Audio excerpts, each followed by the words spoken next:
saya Sam, teolog Protestan karismatik di BFM channel ini. Kiranya kasih karunia dan damai sejahtera dari Allah Bapa dan Tuhan kita Yesus Kristus dan persuan Roh Kudus menyertai kita sekalian. Nah, pada kesempatan ini, di episode yang kedua ini, saya akan memberikan tanggapan dan evaluasi terhadap pandangan yang menyatakan bahwa pertobatan mendahului iman. Dan saya akan menanggapi alasan-alasan atau argumen-argumen yang diberikan secara ringkas. Baik, paling sedikit ada 3 alasan utama yang diajukan oleh penganut pandangan bahwa pertobatan mendahului iman, yaitu 1. Manusia harus bertobat sebelum dia beriman kepada Kristus, karena pertobatan itulah yang akan membuat mereka memiliki hubungan yang benar dengan Kristus. Pertobatan itu yang akan menuntun manusia memiliki iman yang sejati kepada Kristus. Alasan yang kedua, arti dan penggunaan kata Yunani metanoia mengharuskan orang bertobat dulu sebelum beriman kepada Kristus. Alasan ketiga, banyaknya ayat-ayat Alkitab yang menempatkan kata bertobat mendahului percaya. Misalnya, berita pertama dari Yohanes Pembaptis disertai dan panggilan untuk bertobat. Matius pasal yang ketiga ayat 1-8, Kisah para Rasul 19 ayat 4. Berita pertama yang disampaikan oleh Tuhan Yesus adalah pertobatan. Matius 4 ayat 17. Matius 9 ayat 13, Matius 11 ayat 20-24. Sesudah hari Pentakosta, para rasul mengajak orang-orang untuk bertobat. Kisah para Rasul 2 ayat 37 dan 38, Kisah Rasul 3 ayat 19. Dan prinsip pertama dalam pengajaran Kristen adalah pertobatan dari perbuatan dosa yang sia-sia. Ibrani pasal 6 ayat 1-2. Nah, terhadap ketiga alasan utama yang diajukan oleh para penganut pandangan bahwa pertobatan mendahului iman tersebut di atas, berikut ini secara ringkas saya akan memberikan tanggapan sekaligus evaluasi saya. Yang pertama, menyatakan bahwa manusia harus bertobat sebelum dia beriman kepada Kristus dengan alasan bahwa pertobatan itulah yang menuntun manusia sehingga memiliki iman yang sejati adalah sebuah pernyataan yang tidak logis, bahkan tidak alkitabiah. Mengapa? Berikut alasan saya. 1. Sebab jika seseorang harus bertobat dulu sebelum ia percaya atau beriman kepada Kristus, maka pertobatanlah yang menyebabkan orang itu selamat dan bukan iman kepada Kristus. Ini bertentangan dengan ajaran yang jelas atau pernyataan yang jelas dalam perjanjian baru yang menyatakan bahwa kita diselamatkan karena anugerah oleh iman dan bukan karena jasa atau perbuatan baik apapun. Ini jelas sekali dalam Efesus pasal 2 ayat 8-9. Karena kasih karunia kamu diselamatkan oleh iman. Tidak ada di situ dikatakan oleh pertobatan, tidak ada. Itu bukan hasil usahamu. Itu adalah pemberian Allah, bukan pekerjaanmu, kata Rasul Paulus. Jangan ada yang memegahkan diri. Ini pernyataan Alkitab yang jelas. 2. Alkitab mengindikasikan bahwa pertobatan tidaklah menghasilkan iman, melainkan merupakan bukti dari adanya iman yang sejati. Jadi pertobatan bukanlah sebab dari iman, melainkan akibat atau hasil dari iman sejati. Pada saat seseorang dilahirkan baru atau diregenerasi, maka ia dimampukan percaya atau beriman kepada Kristus untuk keselamatannya dan kemudian bertobat dari dosa-dosanya.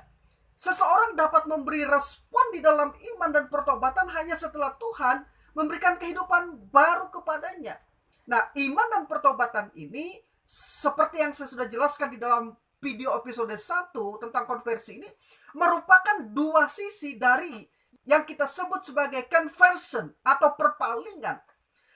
Beriman berarti berpaling kepada Kristus untuk mengampuni dosa-dosa, dan bertobat merupakan suatu keputusan sadar untuk berpaling dan meninggalkan dosa-dosa. Jenis iman ini mengakui bahwa seseorang tidak dapat menyelamatkan dirinya sendiri, dan pada saat yang sama mengakui hanya Kristus yang dapat melakukannya. Yohanes 6 ayat 44. Pakar-pakar teologi seperti Profesor Charles Cirairi dan Profesor Paul N. menyatakan bahwa iman yang menyelamatkan melibatkan 3 hal, yaitu 1. Intelektual yang menyebabkan pengenalan yang sesungguhnya dan positif terhadap kebenaran Injil dan pribadi Kristus. 2. Emosional, yaitu suatu kesungguhan bahwa kita membutuhkan juru selamat untuk membebaskan dari hukum dosa. Dan 3. Kehendak, yaitu keyakinan bahwa hanya Kristus saja yang mampu menyelamatkan kita tanpa mengikut sertakan apapun untuk keselamatan kekal kita. Nah, ketiga segi ini dapat dibedakan, tetapi merupakan suatu kesatuan saat iman menyelamatkan terjadi. Jadi jelas di sini, iman mendahului pertobatan. Pertobatan adalah hasil atau akibat dari adanya iman yang menyelamatkan. Bukan pertobatan yang menghasilkan iman. Nah, sekarang yang kedua, menggunakan argumentasi bahwa arti kata Yunani metanoia mengharuskan seseorang bertobat dulu sebelum beriman kepada Kristus, jelas-jelas merupakan argumentasi yang tidak tepat. Mengapa? Berikut ini alasannya. 1. Dalam studi leksiologi, para pakar teologi dalam bidang eksegesis dan hermeneutika telah menganjurkan agar penggunaan suatu kata harus diperhatikan dalam hubungannya dengan konteksnya. Garden Divy, hal ini bertujuan untuk menetapkan rentang arti yang paling mungkin bagi suatu kata. Kita harus ingat bahwa kata yang sama bisa berbeda maknanya tergantung dari kepentingan dan maksud penggunaannya oleh para penulis Alkitab. Kata dalam sebuah teks kalimat lebih ditentukan oleh konteks penggunaannya dalam kalimat tersebut ketimbang sejarah maupun etimologi penggunaannya. Karena itu penelitian untuk menyelidiki maksud penggunaan kata yang bersangkutan dalam sebuah teks sangat disarankan. Penelitian ini disebut dengan penelitian sinkronik. Sehubungan dengan penggunaan studi kata, Profesor Daniel E. Carson pernah menyatakan bahwa studi kata merupakan sumber yang kaya bagi kesalahan-kesalahan eksegesis. Saya pikir pernyataan Carson tersebut penting untuk mengingat para penafsir agar menafsir kata tidak lepas dari konteksnya. 2. Berdasarkan penjelasan di atas, kata metanoia jika dihubungkan dengan penerimaan keselamatan berarti perubahan pikiran, bukan perubahan perilaku.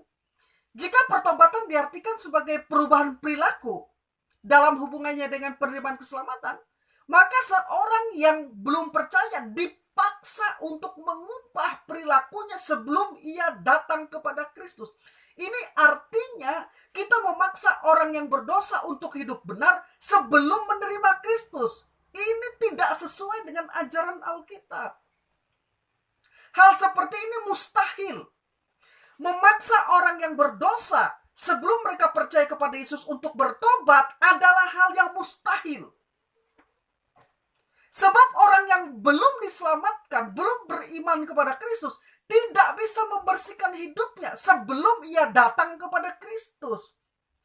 Pertobatan memang mendatangkan perubahan perilaku, tetapi hal itu tidak bisa dilakukan sebelum seseorang mendapatkan iman atau sebelum seseorang beriman kepada Kristus.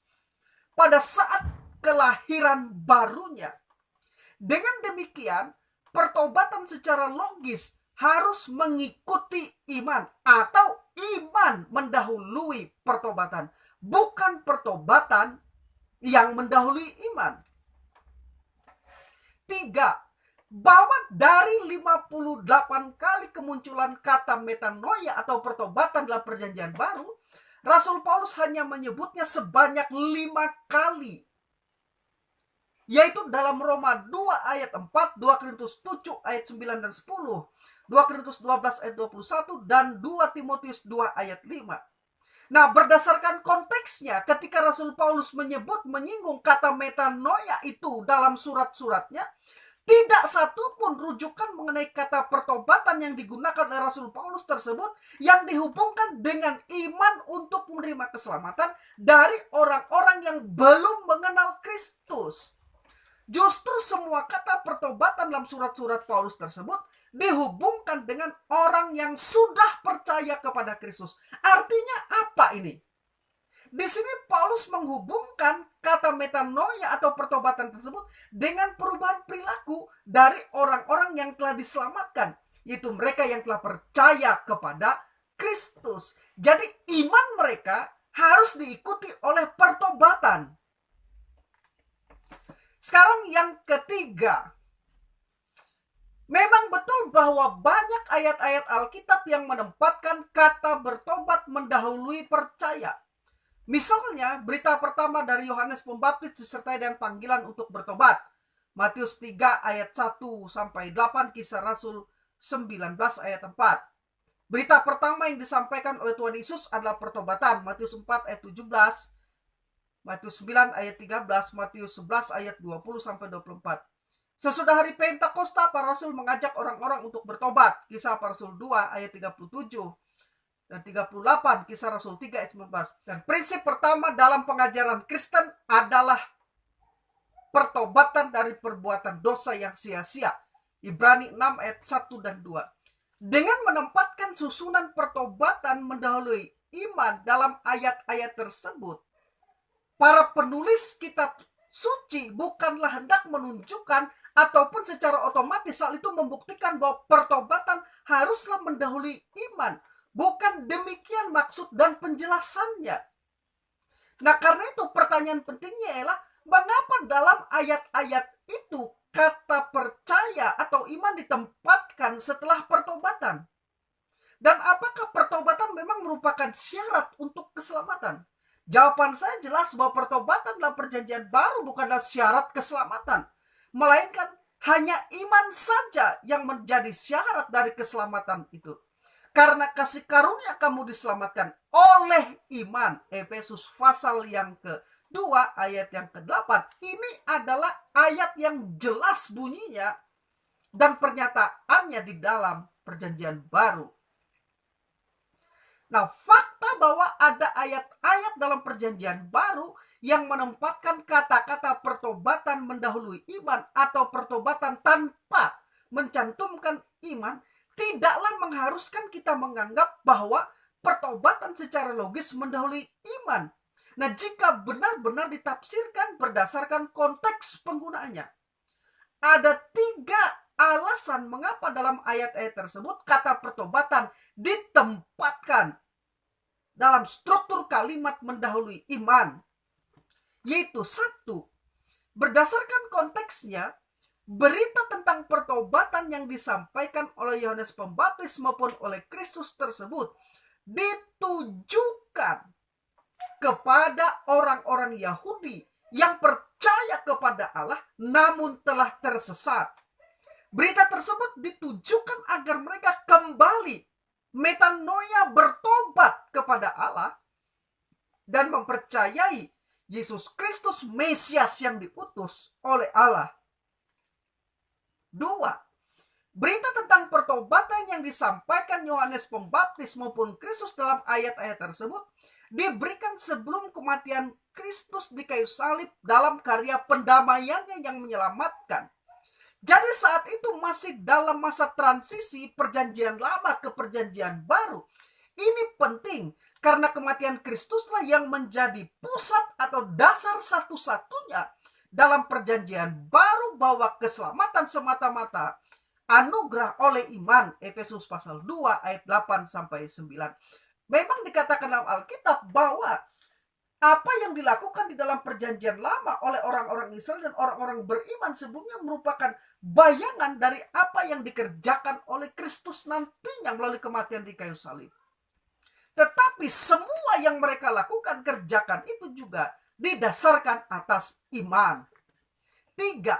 Sedangkan berita pertobatan yang disampaikan rasul-rasul memang disampaikan setelah kematian Kristus, tetapi ditujukan kepada orang-orang Yahudi agar berpaling kepada Allah dan percaya kepada Kristus. Sekali lagi, orang-orang Yahudi yang mengenal Allah namun menolak Kristus bahkan menyalibkannya, kepada mereka lah berita pertobatan metanoia itu disampaikan agar mereka percaya dan menerima Kristus.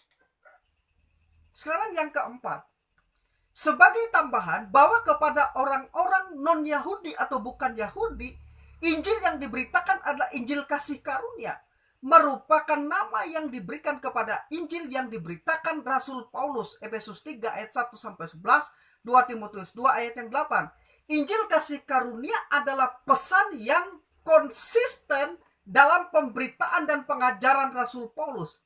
Dalam Kisah Para Rasul, Lukas mencatat demikian. Paulus dan Barnabas tinggal beberapa waktu lamanya di situ. Mereka mengajar dengan berani karena mereka percaya kepada Tuhan. Dan Tuhan menguatkan berita tentang kasih karunia.